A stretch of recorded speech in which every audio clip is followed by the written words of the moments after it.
Yeah, welcome to today's class again.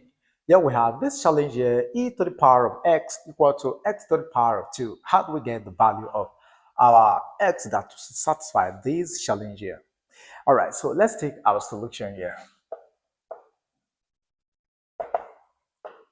All right, in solving this challenge here, we're going to make use of it's very good rule of a law in mathematics known as the product log.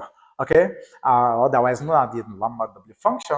So when you have a question of this kind, where you have e as the base here is a constant, so the exponent here is a variable, and the base here is a variable.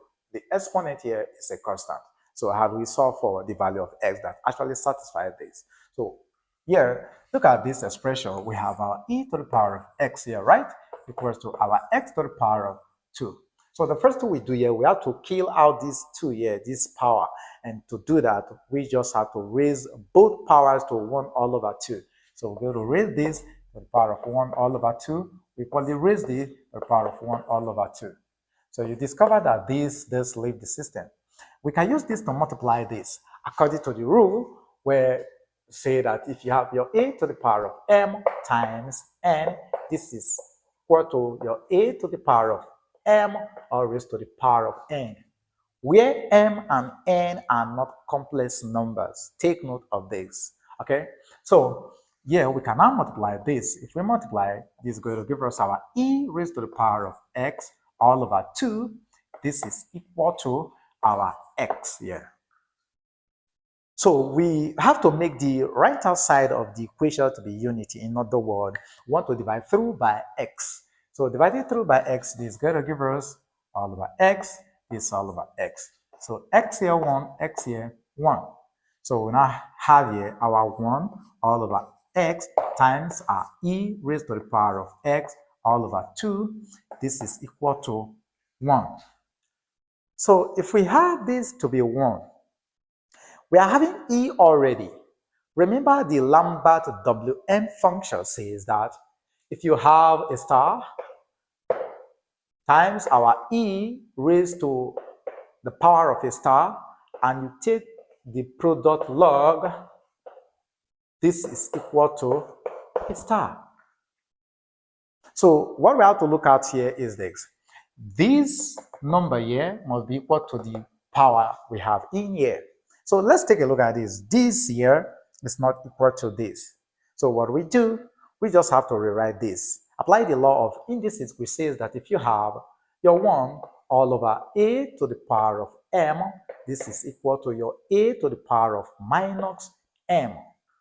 So we just have to rewrite this. So this is going to give us our minus, let's put our x there. So we're going to have our x raised to the power of minus 1 times our e raised to the power of our x all over 2. This is equal to our 1.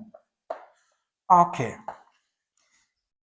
Again, these here and these are not the same.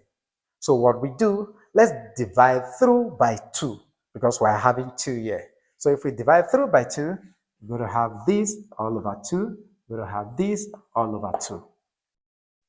Has this made this way to be this? No. Here we are having a minus at the power here, and here we are having a positive at the power here. So what we do next here is to raise everything here to the power of minus 1, and we raise this side to the power of minus 1 also.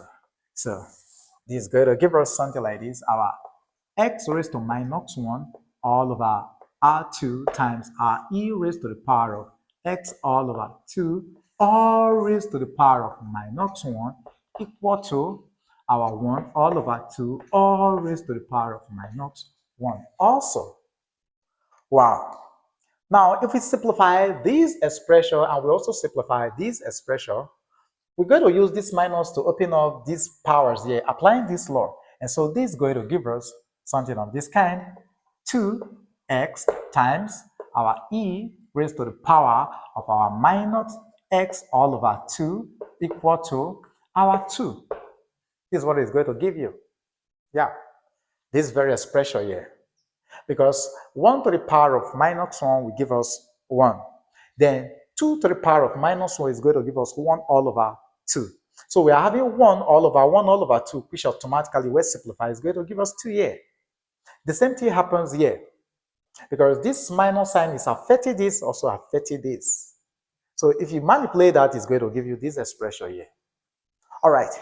Now, what we're looking at, we are trying to get something of this kind here. So what we do next here? So for us to achieve what we have here, down here, we have to multiply this side of the equation by minus 1 all over 4, and we equally multiply this by minus 1 all over 4. And so this is going to give us minus 1 all over 4 times our 2x times our e raised to the power of minus x all over 2 equal to, we have our 2 times minus 1 all over 4.